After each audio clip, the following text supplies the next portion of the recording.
Naanto na yung mga syai'a pagkaugup ko manusia sa kapupakabagiragyang utuwa para tiyan yan, kapupakabagiragyang utuwa niya tiyan, kapupakabagiragyang utuwa panarigyan si Allah, nagu kapagkawat yan sa gyang utuwa mga budi ko syaitan, mahurip Allah subhanahu wa ta'ala. Aya pa nga sabapan ng mahurip Allah subhanahu wa ta'ala na gyang utuwa kapag ikhlas si ko Allah subhanahu wa ta'ala. Di nga din galabok na gyang utuwa syai, sa singa ni nagasagyang utuwa bala so Allah subhanahu wa ta'ala nagugyang utuwa kaso sa ato Allah subhanahu wa ta'ala. Ha?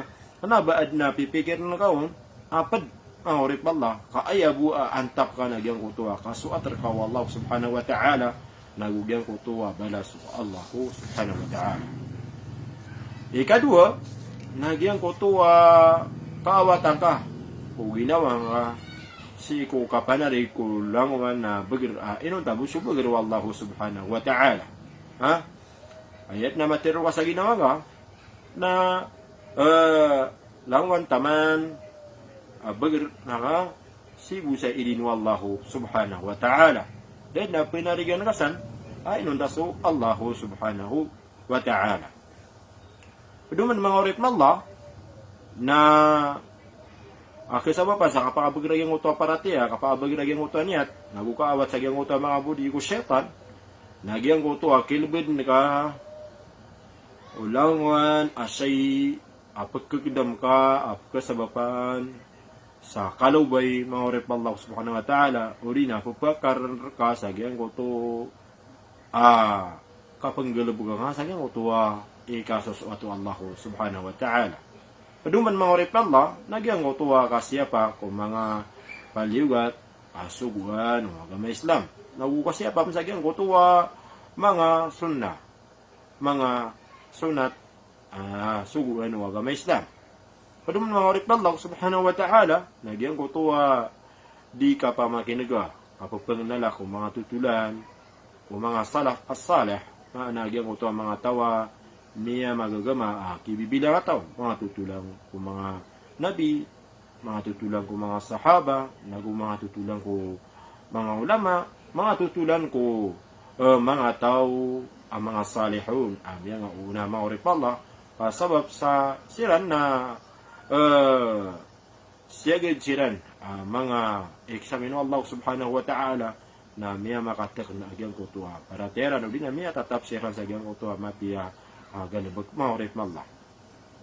Paduman mga urip na Allah subhanahu wa ta'ala kisaba pa siya kapabagro para tiya nagyang ko to kami mintin uli na kalalayon o ginawa o di ka pa imikira na sa gyang ko to mga ayat o Allah subhanahu wa ta'ala. Ha? Gyang ko to di papayimikira na sa gyang ko to mga tanda o Allah subhanahu wa ta'ala na gumanga karina ay nibigay o Allah subhanahu wa ta'ala.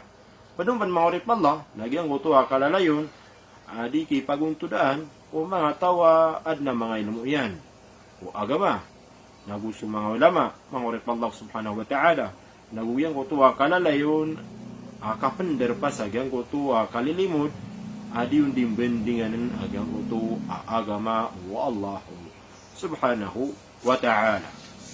Paduman mga urip Allah subhanahu wa ta'ala, nagyang uto kalalayo na di kipagpadaan sa gyang kutuwa mga tawa, mga salih, mga urip Allah subhanahu wa ta'ala. Paduman mga urip Allah, nagyang kutuwa kapagawata sa gyang kutuwa mga kadustaan, mga urip Allah subhanahu wa ta'ala. Kami akalala, apkasama pa sa kapagpakalubay o paratiya, nagyang kutuwa mga kadustaan si ko Allahu subhanahu wa ta'ala. Paduman mga urip Allah subhanahu wa ta'ala, nagyang kutuwa kasi siya pa kubadan. Ha? Sanda man ay dip kepada lemah sa mga panyakit. Ha? Ang urip Allah subhanahu wa ta'ala. Maana agyan ko to ako kondisyon o lawas.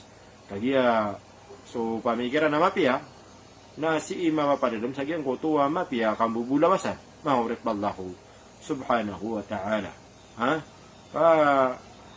So lawas mga urip Allah na igira pipia na pada panapipian na gyang kutuwa di kapakapalimikiran sa mapia mga urip Allah. Kita na butag bisa diyan ka kapag ganyan ko suara ko. Assalamualaikum warahmatullahi ta'ala wabarakatuh.